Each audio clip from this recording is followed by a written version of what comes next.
बिस्मिल्लाहिर्रहमानिर्रहीम अस्सलाम वालेकुम। आज इलेक्शन कमीशन ऑफ पाकिस्तान का इंतहाई आम इजलास हुआ है। सुप्रीम कोर्ट ऑफ पाकिस्तान के फैसले के सामने सरेंडर करने का फैसला कर लिया गया है। इस हवाले से बड़ी खबर है, आपके सामने रखनी है। Army chief general Asim Munir और वजीर आजम शहबाज शरीफ की आज इंतहाई आम मुलाकात हुई है। इस मुलाकात के हवाले से क्या खबरें हैं, कौमी असम्बली तहलील करके क्या पूरे मुल्क में इलेक्शन का रास्ता हमवार होने जा रहा है। पीडीएम हुकूमत इस वक्त मुकम्मल तौर पर बंद गली में दाखिल हो चुकी है और एक तरफ मुआशी बहरान है, IMF है, फिर इसाक डार और मिफ्ता इस्माइल की जंग है, गरीब आदमी पर इसके असरात हैं। ये सारी चीजें जो है वो किस तरफ मुल्क को ले जा रही हैं, इस वीडियो के अंदर तफसील के साथ हम इस पर बात करेंगे। आज पेशावर हाई कोर्ट और लाहौर हाई कोर्ट के मुअज़्ज़ज़ जजेस के सामने सुप्रीम कोर्ट ऑफ पाकिस्तान का फैसला आया है। इलेक्शन में ताखीर के मामले पर एक तरफ तौहीन अदालत जो दरखास्त दायर की गई थी लाहौर हाई कोर्ट के अंदर अजहर सदीक एडवोकेट की वसातत से, वहां पर भी मुअज़्ज़ज़ जज साहब ने कहा है चूंकि सुप्रीम कोर्ट ऑफ पाकिस्तान 90 दिन में इलेक्शन करवाने का हुक्म दे चुकी है, लिहाजा अब आपकी दरखास्त गैर मुअस्सर हो गई है, तो वो दरखास्त वापस लेने पर जो है वो निपटा दी गई है। इसी तरह की एक दरखास्त चूंकि पेशावर हाई कोर्ट के अंदर भी मौजूद थी, तो वहां पर भी जो जज थे उन्होंने बताया है कि चूंकि supreme court of Pakistan election का हुक्म दे चुकी है, तो हम कोई भी इस तरह का रिमार्क वो नहीं देंगे जो सुप्रीम कोर्ट के फैसले पर असरअंदाज हो। अब इस पूरी सूरत हाल के अंदर अल्टीमेटली हुकूमत को इलेक्शन की तरफ जाना है। इस अखाड़े में बेशक गर्दन से पकड़ कर लाएं, जबरदस्ती तौर पर कुछ चीजें अभी भी कोशिश की जा रही है कि हम यहाँ पर GHQ से, जैसे फौज की बात हुई थी, वजारत दिफा के हवाले से वजारत खजाना कहेगा हमारे पास फंड मौजूद नहीं है, वो तमाम अरबे जो हम पिछली वीडियोस के अंदर जिक्र कर चुके हैं वो आज भी इस्तेमाल करेंगे और पूरी तरह। लेकिन इसके बावजूद हुकूमत मुकम्मल तौर पर बंद गली के अंदर दाखिल है। यानी एक तरफ आप देखिए, एक दिन के अंदर जो रुपया है वो 19 रुपए डॉलर के मुकाबले के अंदर कमजोर हो चुका है। फिर शरह सूद के अंदर 3% इजाफा कर दिया गया है, जिसके बाद मजीद महंगाई का एक तूफान आने वाला है। यूटिलिटी स्टोर पर जो घी है 150 रुपए किलो इजाफा कर दिया गया है। आम आदमी पहले ही पिस गया है। तो अब बहुत सारे जो संजीदा हल्के हैं वो समझते हैं कि बेशक आपके साथ अवाम नहीं है, इमरान खान जो है वो जीतता है तो जीतने दें, इलेक्शन फ्री एंड फेयर होने दें और वैसे भी कुछ ना कुछ हम सेटल कर लेंगे। लेकिन अब या तो कौमी असम्बली तहलील कर दें, यह भी मशवरा दिया जा रहा है, कौमी असम्बली तहलील करें ताकि सूबाई और कौमी असम्बली के जो इंतखाबात हैं वो एक वक्त के अंदर ही इनेकाद पजीर हों। लेकिन दूसरी तरफ बिलावल जरदारी और बलोचिस्तान हुकूमत जिनके पास है वो हुकूमत छोड़ने के लिए तैयार नहीं है।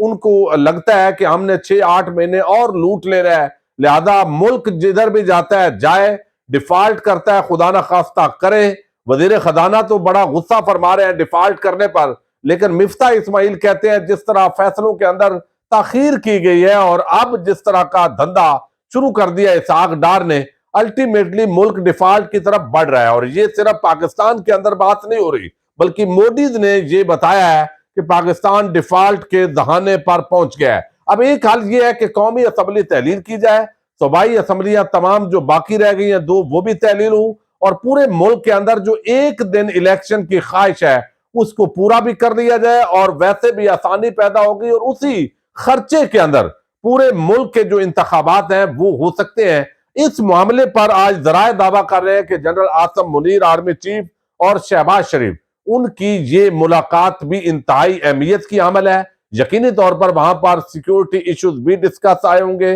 अमन व अमान जो मामलात हैं, जो TTP के साथ मामलात हैं। हमारा एक वफद पिछले दिनों अफगानिस्तान गया DGISI और वजीर दिफा के साथ, और उस वफद ने वहां जो मुज़ाकरात किए, कुछ TTP के आम रहनुमा आज जो है अफगानिस्तान के अंदर उनको जो है वो वासिल जहन्नम भी किया गया है। और वो सारी चीजें जो है वो देखते हुए वो ये सारी चीजें यकीनन डिस्कस हुई होंगी। लेकिन सुप्रीम कोर्ट ऑफ पाकिस्तान के हालिया फैसले के बाद ये आर्मी चीफ की पहली मुलाकात है और इस मुलाकात के अंदर यकीनी तौर पर जो IMF के मामलात हैं, जो इस वक्त चूंकि खुद आर्मी इसको डिक्लेयर कर चुकी है कि जो मुआशी सूरत हाल है उसके साथ मुल्क की सिक्योरिटी का लिंक है, तो जो इस वक्त के मामलात हैं वो यकीनन डिस्कस हुए होंगे। और जो जराए दावा कर रहे हैं उनके मुताबिक सुप्रीम कोर्ट ऑफ पाकिस्तान का जो फैसला है वो भी डिस्कस हुआ होगा, चूंकि ये तो कोई भी दावा नहीं कर सकता कि टेबल के नीचे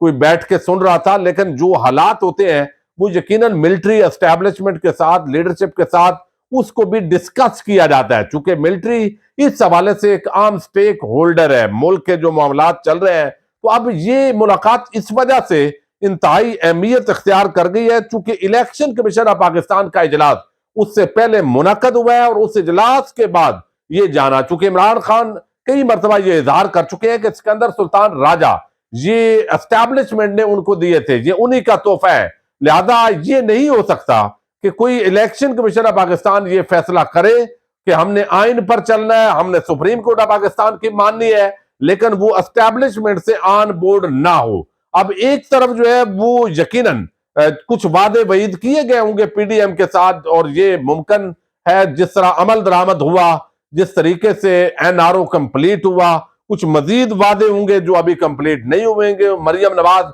जिसकी धमकी भी देती है कि पहले नवाज शरीफ आएगा, उसके केसेस माफ होंगे, फिर इलेक्शन होगा, लेकिन ये ख्वाहिश मेरा ख्याल है वो पूरी होती इसलिए नहीं दिखाई दे रही कि हालात मुल्क के इस नेज पर पहुंच गए हैं कि अब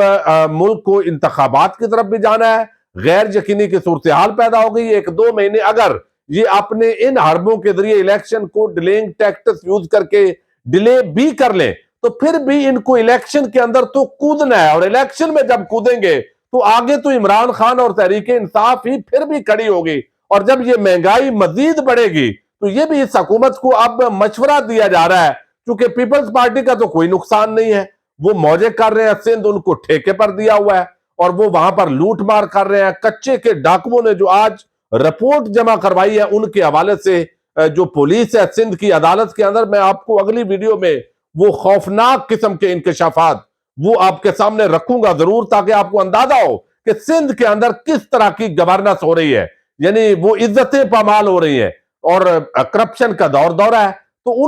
उनको कोई मसला नहीं बनना, चूंकि आगे तो है नून लीग की लीडरशिप, और नून लीग की लीडरशिप इस वक्त इस तरह फंसी हुई है कि अगरचे उन्होंने केसेस तो माफ करवा लिए, जो भी उनको कहा गया कि इमरान खान आएगा तो पता नहीं आपको फांसी लगा देगा, इसके अंदर उन्होंने जल्दी जल्दी हुकूमत तो अपनी प्लानिंग करके ले ली, लेकिन अब पीपल्स पार्टी जो है वो एक साइड पर सेफ साइड कर रही है। दूसरी तरफ जो फजल रहमान है उनकी पार्टी का गवर्नर कह रहा है भाई हम तो सुप्रीम कोर्ट के फैसले पर अमल करेंगे, और बल्कि गवर्नर के बजाय जो उनकी पार्टी है उन्होंने कहा है कि हम सुप्रीम कोर्ट के फैसले पर अमल करेंगे। तो नून लीग जो है उसके लिए इस वक्त सूरत हाल बड़ी मुश्किल हो गई है। अब वो ऐसा कोई स्टैंड नहीं ले सकते कि तो इन्हें अदालत लगे और वजीर आजम साहब फिर यूसुफ रजा गिलानी की तरह ये भी सियासी शहीद बन जाए और इनको भी घर जाना पड़े। तो इन हालात के अंदर जो इलेक्शन कमीशन ऑफ पाकिस्तान का आज इजलास हुआ है, इस इजलास के अंदर यह फैसला किया गया है कि हमने सुप्रीम कोर्ट ऑफ पाकिस्तान का जो फैसला 3-2 से आया है,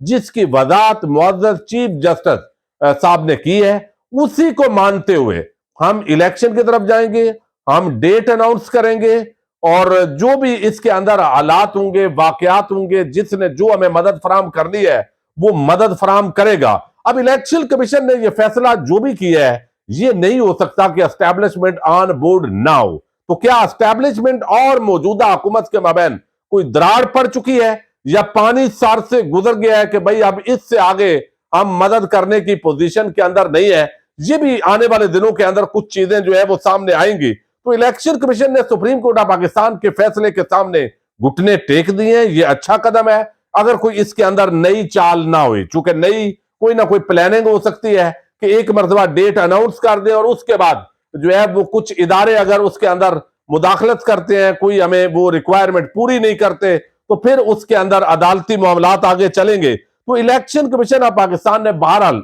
ये जो फैसला किया है उसके मुताबिक कल या परसों वो बाकायदा तौर पर जो गवर्नर पंजाब है और सदर अलवी उनके साथ जो है केपीके असेंबली और पंजाब असेंबली के हवाले से मुशावरत का आगाज करने जा रहे हैं। खत लिखेंगे, खत के जरिए डेट वो जो है अपनी एक जो सजेस्ट करेंगे वो डेट्स उनको भेजेंगी, और असदुल्ला खान साहब जो है उनका तो ये कहना है कि 26 अप्रैल से लेकर 30 अप्रैल तक की जो तारीख है वो इलेक्शन कमीशन के इजलास में डिस्कस हुई है, ताकि 23 या 22 अप्रैल को चूंकि जो है वो ईद का दिन भी गुजर जाएगा और ईद के तकरीबन एक हफ्ते के बाद ये इलेक्शन जो है वो इनेकाद पजीर होंगे इस हवाले से, ताकि एक हैजानी, चूंकि अब हुकूमत को ये कहा जा रहा है और आज की ये खबर है, ये मुसद्दका तो नहीं है मेरे पास, लेकिन बताया जा रहा है कि कंधार के अंदर यानी अफगानिस्तान में 1 लीटर पेट्रोल 67 रुपए का मिल रहा है, डीजल 70 का और 1 किलो माया गैस 59 रुपए, और 1000 अफगानी जो है वो 34 पाकिस्तानी रुपए के साथ उसका तबादला किया गया। ये खबर कहां तक दुरुस्त है? अब ये हालात ये आ गए, आप अंदाजा करें कि अब हमाद अजहर ने कहा कि इसहाक डार का इस्तीफा अब पाकिस्तान की मुआशी सलामती के लिए नागुजीर है, पाकिस्तान से आगे कुछ नहीं। इसहाक डार अगर इस्तीफा नहीं देते तो उन्हें फौरी तौर पर बरतरफ कर दिया जाए। यानी एक ऐसा बंदा जिसने मुल्क को इस नेज पर पहुंचाया, बड़ा टार्जन बनता था, वजीर आजम के जहाज के अंदर फरार हुआ था, फिर वजीर आजम जो अगला है उसके जहाज में वापस आया, एस्टैब्लिशमेंट को कहा गया बंदा आएगा तो गिदड़ सिंगी है इसके बाद, और लेकिन वो सारी गिदड़ सिंगी अवाम के खिलाफ इस्तेमाल हुई है, अमल दरामद नहीं हो रहा। बिजली महंगी और 3 रुपए और 29 पैसे तकरीबन कर दी गई है, और वो क्यों की गई है कि भाई चार्जेस पूरे करने हैं, चोरी बिजली पकड़ी नहीं जा रही, मुफ्त बिजली दी जा रही है मुख्तलिफ लोगों को, अफसरान को, और उसका जो बिल है वो इस टैक्स पेयर के पैसे पे अवाम ने भरना है, और आगे से अकड़ भी उन्होंने दिखानी है जिन्होंने टैक्स पेयर के पैसे पे जो है वो तनख्वाहें वसूल करनी है। तो ये एक बड़ी डेवलपमेंट है, लेकिन इसके अंदर बहरहाल ऐसे लगता नहीं है, कोई ना कोई चाल इसके अंदर जरूर होगी, अगर हुई तो फिर उस पर भी बात करेंगे। इजाजत दीजिएगा, अल्लाह हाफिज।